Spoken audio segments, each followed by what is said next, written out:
오늘 하나님께서 우리에게 주신 은혜의 말씀은 갈라디아 4장 7절 함께 봉독합니다. 그러므로 내가 이후로는 종이 아니요 아들이니 아들이면 하나님으로 말미암아 유업을 받을 자니라. 오늘 말씀의 제목은 하나님의 유업을 받을 자입니다. 선포되는 말씀을 통해 하나님의 은혜를 경험하는 시간이 되기를 소망합니다. 여러분은 그리스도인입니까? 그리스도인들은 나름대로 개인적 문제를 안고 세상 속에서 살아가요. 세상 속에 살면서 도덕적 부패, 영적 부패라는 공통된 또 딜레마를 갖고 있습니다. 그러니까 사람들이 다양한 모습으로 문제의 책임을 느끼긴 하지만 실제로 어떻게 해야 할지를 모르는 것도 사실이에요. 그러니까 정의의 소리가 마음속에 울림이 있고 또 영혼 속에서 그 요구가 더 크고 또 더 간절해져요. 물론 그런 인식이 없이 사는 분도 있어요. 사람들은 꿈을 꿔요. 하나님으로부터 많은 축복을 받는 꿈을. 그러나 그렇게 되기 위해서 무엇이 필요하고 어떻게 해야 되는지 알아도 행하는 사람은 없어요. 이런 일은 그냥 생각 속에서 갖는 어떤 환상처럼 쉽게 또 잊어버립니다. 우리 갈라디아 4장 7절. 그러므로 내가 이후로는 종이 아니요 아들이니 아들이면 하나님으로 말미암아 유업을 받을 자니라. 여기서 유업의 진정한 대상은 하나님 나라입니다. 하나님의 나라는 매우 포괄적인 개념으로 아직 이루어지지 않은 모든 약속들, 곧 영생, 구원 등을 포함해요. 하나님 나라에 들어가려면 육체의 소욕이 아닌 성령을 쫓아 행해야 합니다. 그리스도는 우리로 하여금 바로 이런 성령의 약속을 받게 하시려고 십자가에 달려 돌아가신 거예요. 그리고 이런 십자가 대속의 죽음은 그리스도를 통해 천하 만민이 복을 얻게 하시겠다는 그 은혜로운 약속으로 인해 또 이루어진 겁니다. 그러므로 이 유업은 전적으로 하나님의 은혜에 따른 겁니다. 여기서 하나님으로 말미암아 유업을 받을 자, 이 표현은 하나님 나라 백성들이 누리는 모든 축복을 소유한 자를 의미해요. 그러니까 갈라디아 교인들은 성령의 내적 증거로 말미암아 하나님 나라에 속해 있는 특권을 소유하게 된 겁니다. 여러분, 이 유업을 소유하고 계십니까? 그러나 자기 성취를 추구하다 보면 진실, 정의, 공동체의 리더가 가져야 하는 걸 또 잊어버려요. 그저 세상에 굴복하고 비윤리적이고 또 무책임한 행위로 우리 또 이상까지 잊어버려요. 그래서 꿈을 꾸는 겁니다. 세상은 과학적으로 진보하지만 도덕적으로나 영적으로는 퇴보하고 있어요. 자식들에게 그리스도인이 되고 선한 영향력을 가르쳐야 할 부모들이 세속의 처세술을 강요하고 있잖아요.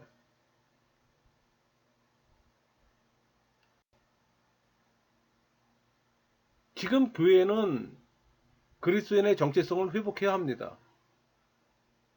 진리를 깨우쳐 줄 사람이 필요해요. 교인들은 도덕적이고 영적인 리더를 간절히 원해요. 그러나 희망일 뿐 찾기가 어렵습니다. 왜? 교회가 세속화되기 때문에. 많은 교인들은 세속적 가치와 성경적 가치 사이에서 무기력함을 느껴요. 머리는 성경적 가치를 추구함을 알면서 일상의 삶에서는 세속적 가치를 추구하잖아요. 직업에서도 사업에서도 결혼에서도. 우리 고린도전서 4장 2절. 그리고 맡은 자들에게 구할 것은 충성이니라. 여기서 이 충성의 의미는 모든 그리스도인들에게 요구되는 윤리라고 할 수가 있어요. 왜냐하면 모든 성도들이 자기의 믿음의 분량에 따라 청직의 부르심을 받았기 때문에. 여러분이 신앙인이라면 세속에 무릎 꿇지 않고 그리스도의 정체성을 발견하고 추구하기를 원하는 자들에게 요구되는 겁니다. 여러분 그리스도인입니까? 교회만 다니는 종교인을 말하는 게 아니에요. 제가 말하는 그리스도인은 신앙인을 말합니다. 하나님을 사랑하고 말씀에 순종이 수반되는 삶을 사는 사람이 그리스도인이에요. 여러분 진정 그리스도인이라면 세상 속에서 존재 그 자체로 울림을 줄 수 있어야 합니다. 우리 마태복음 16장 24절 예수께서 제자들에게 이르시되 누구든지 나를 따라오려거든 자기를 부인하고 자기 십자가를 지고 나를 따를 것이니라. 제자로 살고자 한다면 육체의 유혹과 의지를 거절하고 이를 단호히 물리치는 적극적인 결단을 실행해야 합니다. 그러니까 그리스도인답게 만드는 그리스도의 향기가 그리스도인의 정체성이에요. 여러분은 그런 정체성을 갖고 있습니까? 하나님 나라는 그리스도인의 정체성을 가진 자들이 필요해요. 하나님 나라는 신앙인이 필요하다는 얘기입니다. 어떤 경우에도 다시 일어날 힘이 있고 하나님 나라와 의를 구할 신앙인이 필요해요. 우리 사도 바울은 갈라디아 5장 16절 17절 좀 볼까요?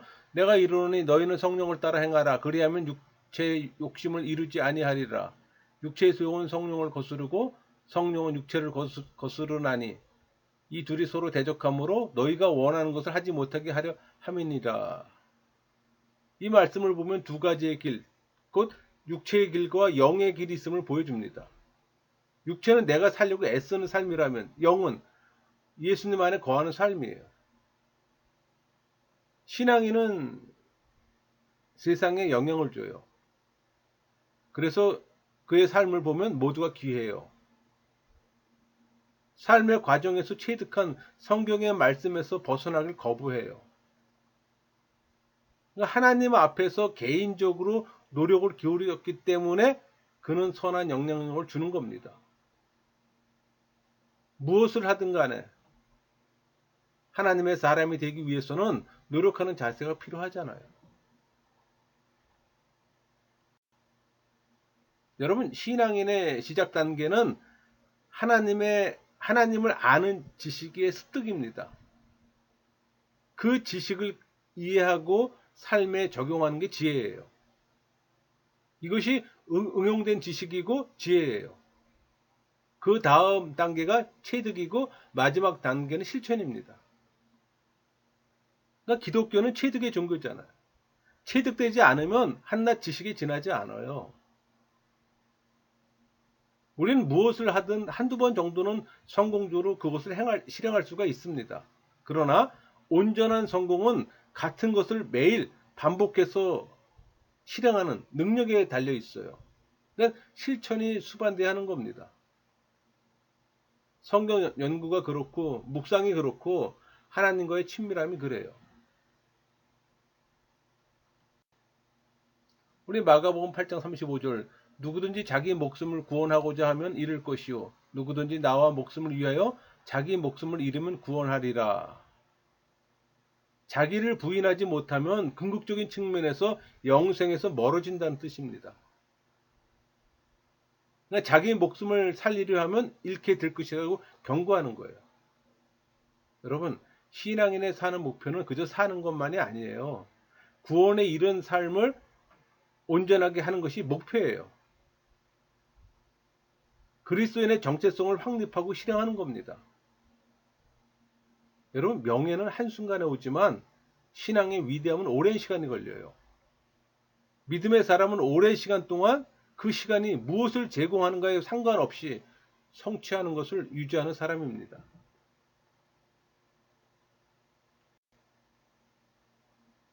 여러분의 영혼 속에는 여러분의 삶을 해롭게 할 수 있는 죄의 경향성이 있어요.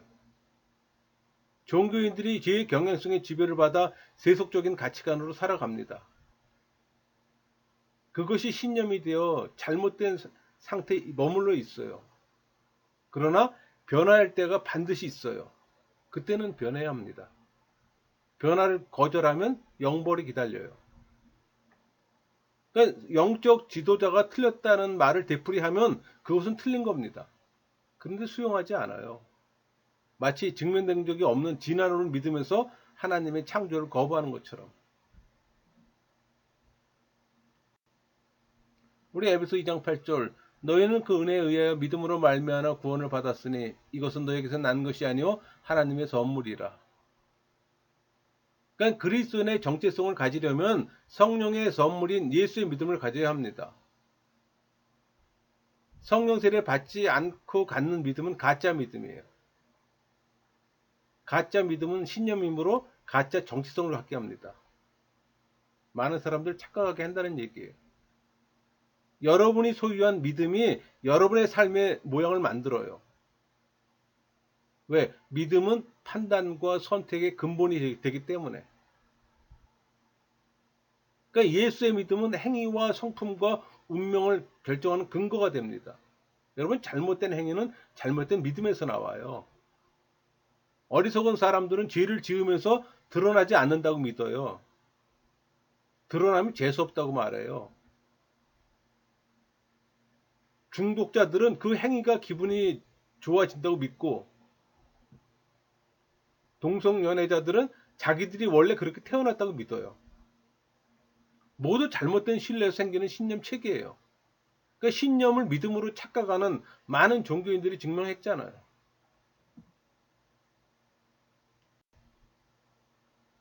여러분이 믿고 있는 것이 여러분의 인간관계를 결정해요. 타인과의 관계뿐만 아니라 자신과의 관계에서도 그래요. 여러분이 자기를 어떻게 보느냐가 타인과 맺는 관계에 영향을 줍니다. 만일 여러분이 하나님을 무서운 분이라고 믿는다면 그 믿음은 여러분을 하나님으로부터 멀어지게 할 겁니다. 그러나 하나님을 구원자요 섭리주라고 믿는다면 여러분은 하나님과 가까워질 겁니다. 여러분이 스스로 하나님의 유업을 받을 자라고 믿는다면 여러분의 삶의 형태는 달라질 겁니다. 여러분, 신앙생활은 한마디로 믿음의 여정입니다. 왜냐하면 믿음은 현재 보이지 않는 일이 장차 일어날 것이라고 믿기 때문에.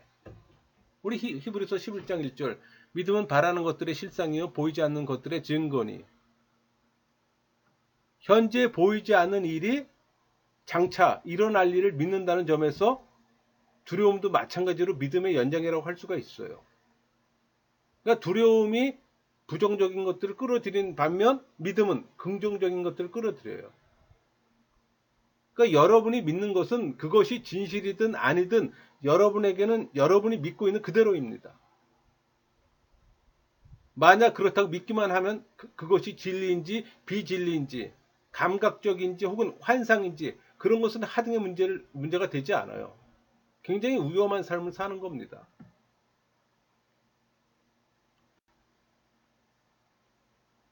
어떤 사람은 언젠가는 크게 한탕 할 날이 오리라고 믿으면서 코인을 합니다.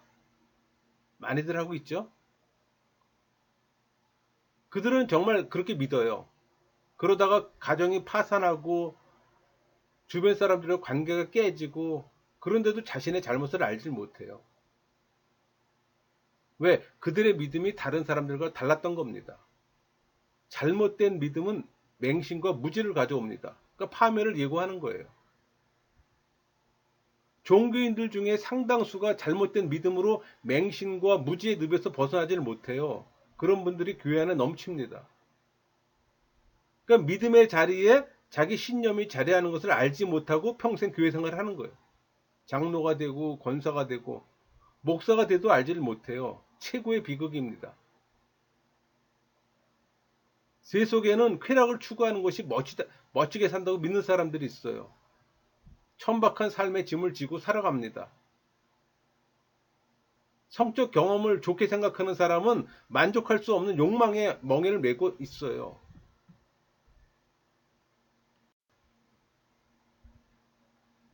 여러분은 설교를 들을 때 아멘하고 화답합니다. 찬양할 때는 박수로 반응합니다. 예배하고 기도하는 것은 신앙의 행위예요. 여러분, 신앙은 실체예요. 지금 여러분의 신앙을 바르게 하고 있습니까? 필요할 때 가서 수종하지 말고 시험 당할 때를 준비하세요. 그것은 보험과도 같아요. 병든 다음에는 보험에 들 수 없잖아요. 지금 건강할 때 습관화 시키세요. 지금이 그때입니다. 예수의 믿음을 선물 받고 그 믿음으로 살면서 신앙을 키워가세요. 하나님을 향한 여러분의 믿음보다 중요하고 한층 더 위대한 믿음이 있어요. 그것은 하나님이 여러분에게 주신 예수의 믿음입니다.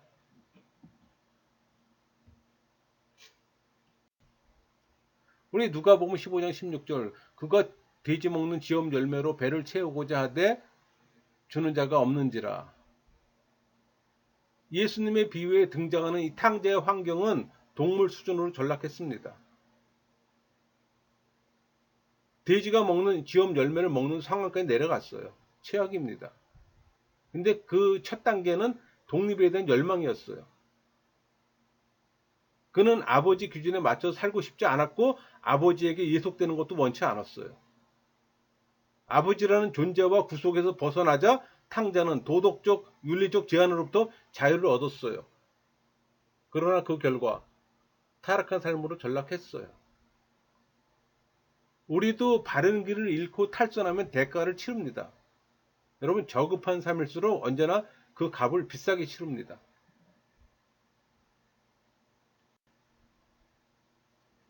하나님이 인간을 만드실 때 육신의 오감과 함께 영혼의 감정을 주셨어요. 아담이 이 세상 모든 피조물에 각각 이름을 지어주는 것을 볼 때 틀림없이 인간의 영혼에는 극도의 강력한 힘이 있었을 겁니다. 그러니까 하나님이 주신 감정은 오감을 능가해요. 아니 그보다 힘이 더 있어요. 그것이 하나님의 창조물인 인간 안에서 그분의 특성들을 개발해 나가는 능력이기도 합니다. 여러분 잃어야 얻는다는 원리는 십자가를 통해서 세워집니다.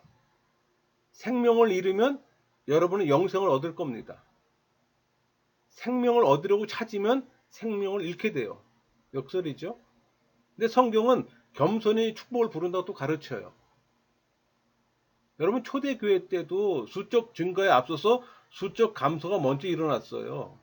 우리 누가복음 6장 38절 주라 그리하면 너희에게 줄 것이니 곧 후이 되어 누르고 흔들어 넘치도록 하여 너희에게 안겨주리라. 너희가 헤아리는 그 헤아림으로 너희도 헤아림을 도로 받을 것이니라.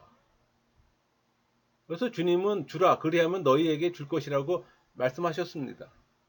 그래서 주라는 이 명령령은 다른 사람들의 가난을 구제하기 위해 공급할 수 있는 모든 것을 주란 뜻이에요. 또 받기를 바라기 이전에 먼저 베푸는 사람이 되라고 말씀하십니다. 이것은 사랑의 구체적인 행위를 가리켜요. 이 모든 것을 볼 때 우리는 비유에 얻습니다. 서슴없이 베푼 모든 사람에게 마지막 날 하나님께서는 은혜와 영광으로 갚아주시기 때문에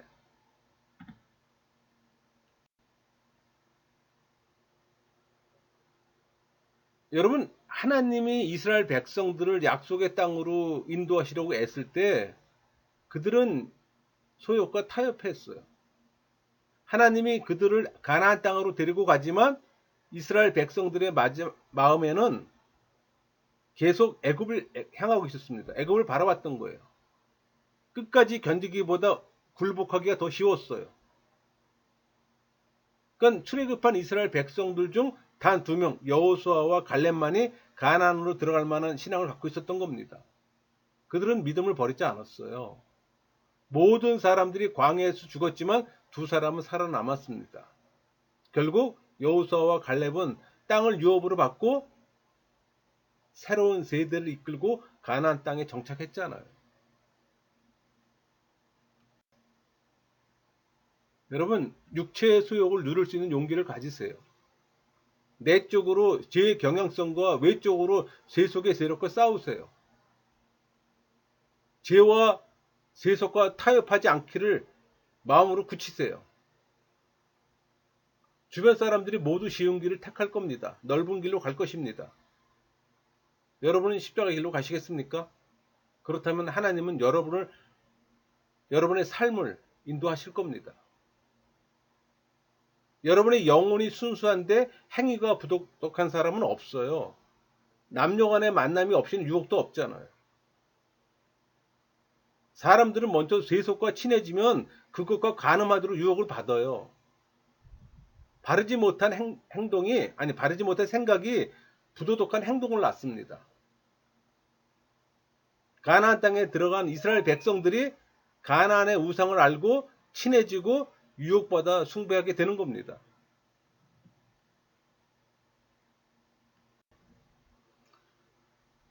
여러분, 우리 민수기에 발람과 발락의 이야기가 나오잖아요. 여기서 발람은 원래 그 메소포타미아 지역의 이방 선지자였습니다. 그러니까 이스라엘에 대한 그의 메시지는 하나님의 축복이었잖아요. 그러나 모압 왕 발락은 계속 돈으로 유혹해 이스라엘을 저주하도록 유혹했어요.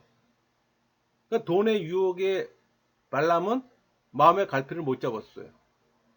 그래서 발람은 발락 왕의 제의를 갈망하며 바라보았어요. 그러니까 마치 뒤를 돌아보아 소금 기둥이 되었던 롯의 아내처럼 발람은 그것을 너무도 갈망하며 바라보았습니다. 여러분, 머뭇거리는 것과 갈망하는 건 달라요. 머뭇거리는 것이 기다리는 것이라면 갈망하는 것은 강하게 원하는 거잖아요. 차이점은 좋아하는 정도가 다르다는 겁니다. 결국 발람은 하나님이 기름 부어 세우신 선지자의 본분을 잊고 왕의 재물을 탐했어요. 그래서 모압 여인으로 하여금 이스라엘 백성들을 유혹하라고 또 왕에게 조언했고, 또 그 결과 이스라엘은 힘이 약해져 발락의 군대가 이스라엘 군대를 치는 빌미를 제공했어요. 이 발람의 부도덕에 대해 또 하나님은 역병과 칼에 의한 죽음으로 보응하셨고, 우리 다니엘서 3장 6절하고 3장 17절 좀 볼까요? 누구든지 엎드려 절하지 아니하는 자는 즉시 맹렬히 탄 풀무불에 던져 넣으리라 하였더라. 왕이여, 우리가 섬기는 하나님이 계시다면 우리를 맹렬히 타는 풀무불 가운데서도 능히 건져내시겠고 왕의 손에서도 건져내시리다. 여러분, 다니엘과 그의 세 친구들은 담대함을 가진 믿음의 사람들이에요. 그들은 바벨론 왕 느부갓네살에 대한 불복종에 연루되었잖아요. 그래서 지위, 특권, 그들의 삶을 포함한 모든 걸 잃었습니다. 근데 그들은 도대체 무슨 용기를 가졌기에 타는 불길 속에서 죽는 것이 하나님을 부인하는 것에 비하면 아무것도 아니라고 왕에게 말할 수 있을까요? 그들에게는 하나님의 명예가 목숨보다 더 중요했던 겁니다.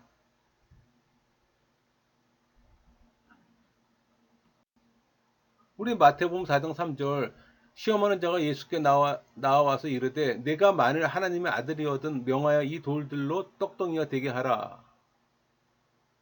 예수님이 사탄으로부터 돌을 빵으로 바꿔보라는 시험을 받았을 때 예수님은 거절했어요. 왜? 하나님이 주신 능력을 자기의 이익을 위해 사용하라는 시험이었기 때문에.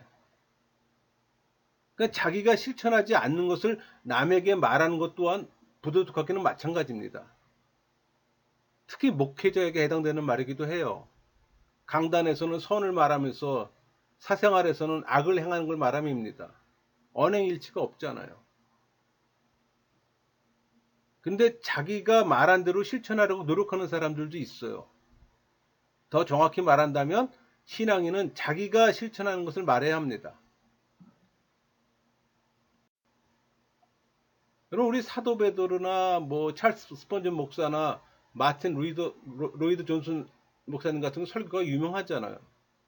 그분들의 설교는 많은 불신자를 회심시켰습니다. 여러분, 회심시키지 못하는 설교는 설교가 아니에요.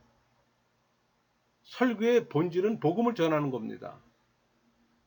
불신자건 종교인이건 그 복음 설교를 통해 회심의 역사가 일어나야 하는 겁니다. 그래서 설교하기가 두렵고 어려운 거예요. 설교를 가볍게 여기는 목사는 참 목자가 아니에요. 사실 여러분, 설교는 누구나 다 할 수 있잖아요. 설교 못하는 사람은 어디 있어요? 미리 준비해서 하는 건데. 문제는 영혼을 살리는 설교가 없다는 얘기예요. 그래서 우리가 설교학을 배울 때 설교 원칙이 있어요.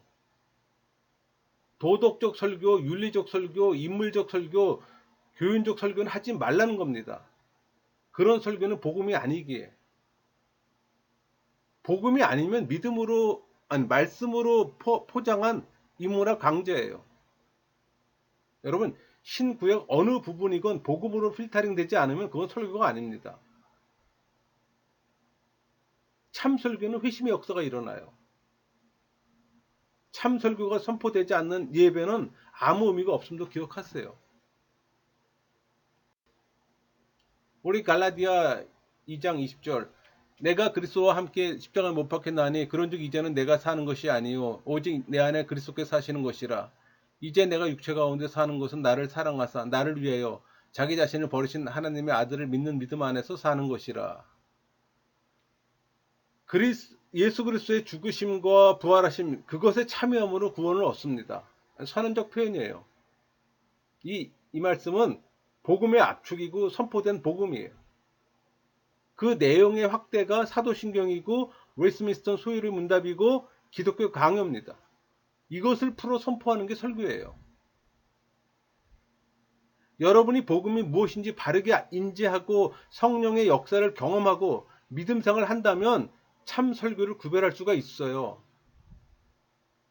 만약 그런 구별이 없다면 여러분의 신앙을 점검해야 하는 겁니다. 구원을 점검해야 된다는 얘기예요. 성령의 내주하심을 점검하라는 말씀입니다. 여러분, 성령이 내 안에 있으면 복음 설교를 듣지 않으면 가슴이 답답함을 느끼고 그 자리에 앉아있기가 힘들어요. 종교인들과의 대화에서도 답답함을 느껴요. 여러분, 그런 인식이 없다면 여러분은 아직 종교인입니다. 우리 요한복음 6장 53절, 예수께서 이르시되 내가 진실로 진실로 너희에게 이르노니 인자의 살을 먹지 아니하고 인자의 피를 마시지 아니하면 너희 속에 생명이 없느니라. 여러분, 예배의 축은 설교와 성찬입니다. 근데 성찬은 잘해 1년에 12번, 적게는 4번뿐이 안 하잖아요. 그렇다면 설교가 살아있어야 하는데 선포되는 말씀이 복음이 아니면 그 예배가 무슨 의미가 있겠어요? 여러분, 설교는 강연이 아니에요. 예배에서 성령의 역사가 없다면 그것 또한 생각해 봐야 합니다. 한국에 6만 개의 교회가 있어요. 매일 수많은 설교가 쏟아져 나옵니다. 근데 왜 이 땅에 회심의 역사가 일어나지 않죠? 그 이유를 한번 생각해 보세요. 왜일까? 주변에 많은 사람들이 목회자 부르심을 받았다고 하면서 신학을 하겠다는 분들이 있어요. 하나님이 그렇게 막 부르지 않았을 텐데. 그냥 종교 체험을 부르심이라고 착각해요. 종교 체험은 누구나 쉽게 할 수 있는 거거든요. 여러분, 목회자가 아니더라도 신학은 할 수 있어요. 목회자 부르심이 있다고 신학하는 거 아닙니다. 신학은 그저 하나님에 관한 학문일 뿐이에요. 신학하면 목회자가 된다고 생각하면 그 착각의 늪에서 빠지는 겁니다. 그런데 상당수의 사람들은 신학을 하면 교회를 개척해야 된다고 생각해요. 아니요, 하지 마세요. 90%는 실패합니다. 신학을 하고 싶으면 하세요. 그 대신 교회 개척한다고 하지 마세요. 하나님을 아는 지식을 키워가는 것으로 만족하면 되잖아요. 꼭 교회 개척해야 하나요? 하나님이 목회자를 콜링한다 해도 피해야 합니다. 왜? 대다수가 착각 속으로 다이빙하기 때문에. 그걸 깨달을 땐 늦었어요. 오히려 하나님이 원하시지 않은 잘못된 삶을 살 수가 있다는 겁니다. 조금 솔직한 얘기 해볼까요? 여러분, 종교가 타락하면 교회와 목사가 많아져요. 역사에서 그걸 증명했어요. 지금 한국 기독교는 타락의 길에 들어선 지 오래됐습니다. 여러분도 쉽게 볼 수 있잖아요. 크고 작고의 문제가 아니에요. 크면 큰 대로, 작으면 작은 대로 부패하고 있어요. 왜? 종교인들의 모임이기 때문에. 그저 종교 생활 하는 거예요. 종교 생활하고 믿음 생활에는 엄청난 차이가 있어요. 그것을 알려면 성령 세례 받은 신앙인이 되어야 합니다. 여러분, 신앙인의 공동체에서는 부패의 모습을 볼 수가 없어요. 신앙인의 공동체는 회심이 일어나고 영적 부흥이 일어납니다. 하나님의 이름으로 포장하지 마세요. 미사오고 사용해서 달라질 사항이 아니에요. 종교로 장사하는 사람들이 많아요. 왜 그럴까요? 종교가 타락했기 때문이에요. 종교인들이 범람하기에. 그래서 종교 장사가 잘 돼요. 그래서 부흥사건도 있잖아요. 교회라는 이름으로 부동산 사들이고 세습하고 목회자가 사회 문제 야기하고 더 나열하면 덕이 안 되니까 그만하겠습니다. 그런데도 종교가 타락하지 않았다고 주장하면 영적 분별력이 없는 거죠. 그래서 목사직은 피할 수 있을 때까지 피한 다음 더 피할 수 없을 때 몰리면 그때 하는 겁니다. 왜? 그게 부르심의 선별 작업이기 때문에. 여러분 각자 개인의 구원을 점검하시고 확신이 설 때까지 고민하세요. 개인 구원이 더 중요합니다. 멋진 종교인이 되려고 예배당에서 수고하지 마세요. 신앙인의 확신에 매진하세요. 구원의 길은 좁아요. 그것을 깨달아야 합니다. 여러분의 영혼이 선과 악을 인식하도록 끼어 있는 것은 힘든 일일지도 모릅니다. 여러분이 종교인인지 신앙인지 알 수 없기에.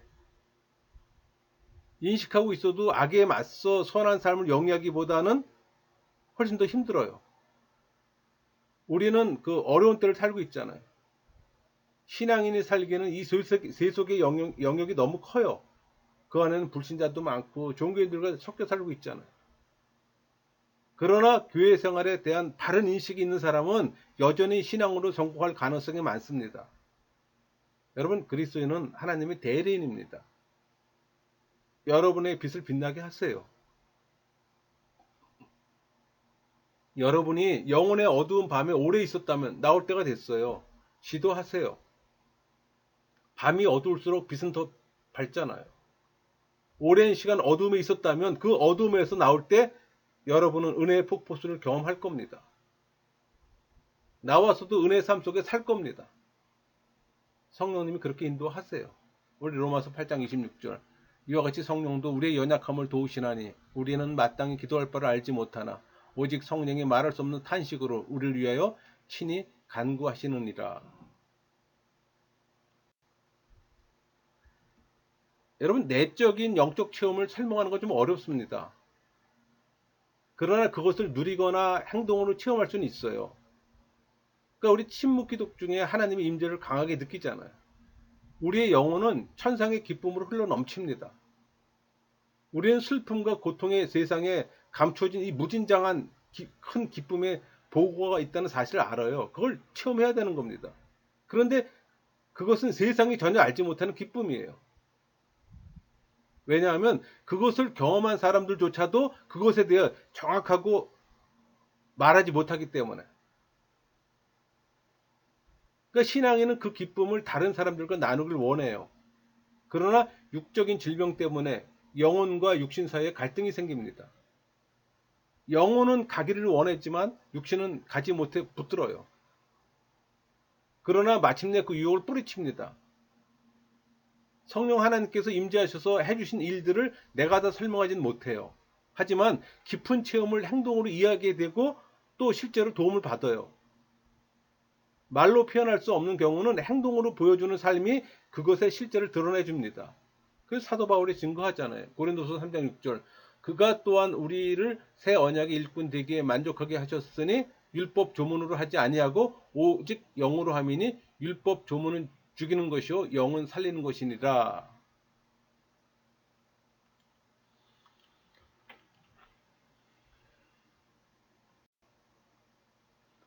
여러분, 곤충들이 촉수를 가지고 주변의 정황을 느끼고 또 해로운 것인지 유익한 것인지 구별하잖아요. 영적인 사람들도 마찬가지예요. 영혼의 감각을 통해 위험한 것들을 피하고 감미롭고 생명을 주는 하나님의 인재를 누리게 됩니다.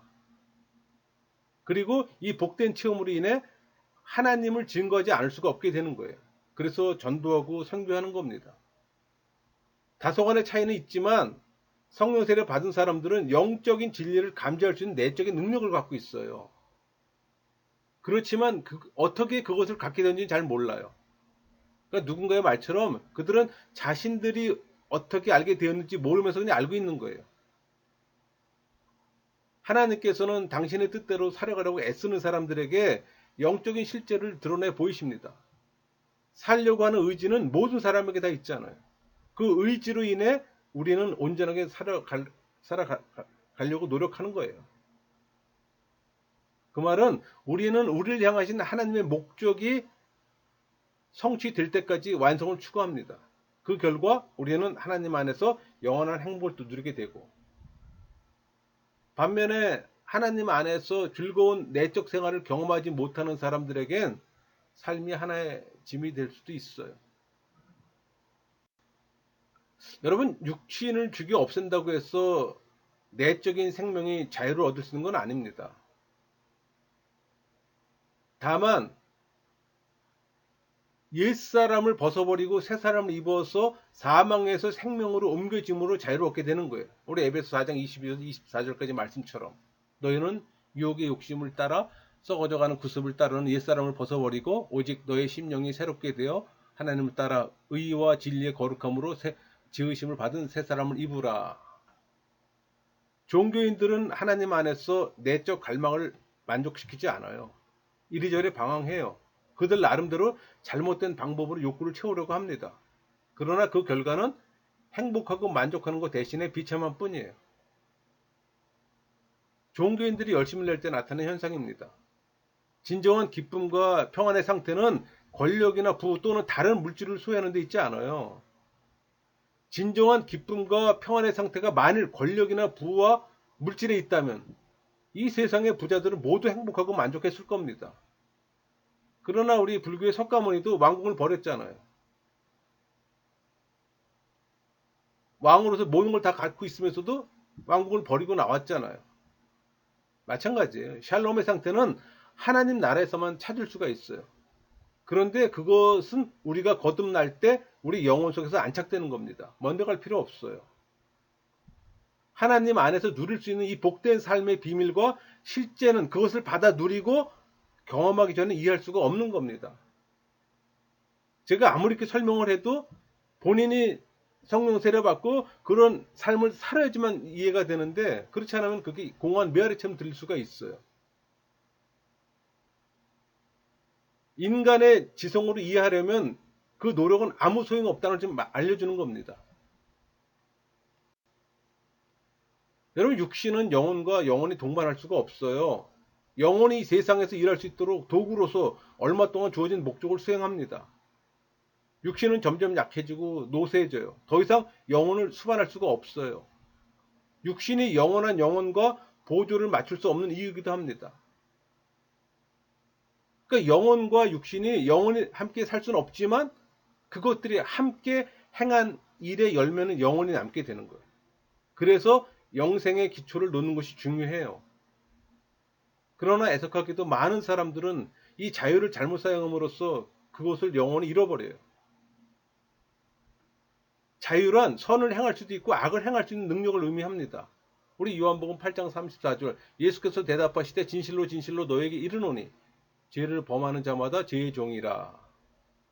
우리가 끊임없이 악을 선택한다면 우리는 죄의 종이 되어 우리의 자유와 생명을 파괴하고 맙니다. 정리할게요. 우리 갈라디아 4장 7절 다시 한번 봉독할까요? 그러므로 내가 이후로는 종이 아니요 아들이니 아들이면 하나님으로 말미암아 유업을 받을 자니라. 여러분은 하나님의 유업을 받은 자입니까? 아니면 받을 자입니까? 받았다면 하나님 나라 백성들이 누리는 모든 축복을 소유한 자입니다. 받지 않았다면 받기를 소망하세요. 받았다면 축복받은 자답게 여러분의 신앙을 지켜나가세요. 세상에 무릎 꿇지 마세요. 세상에서 승리하는 신앙인이 되길 소망합니다. 말씀을 마치겠습니다.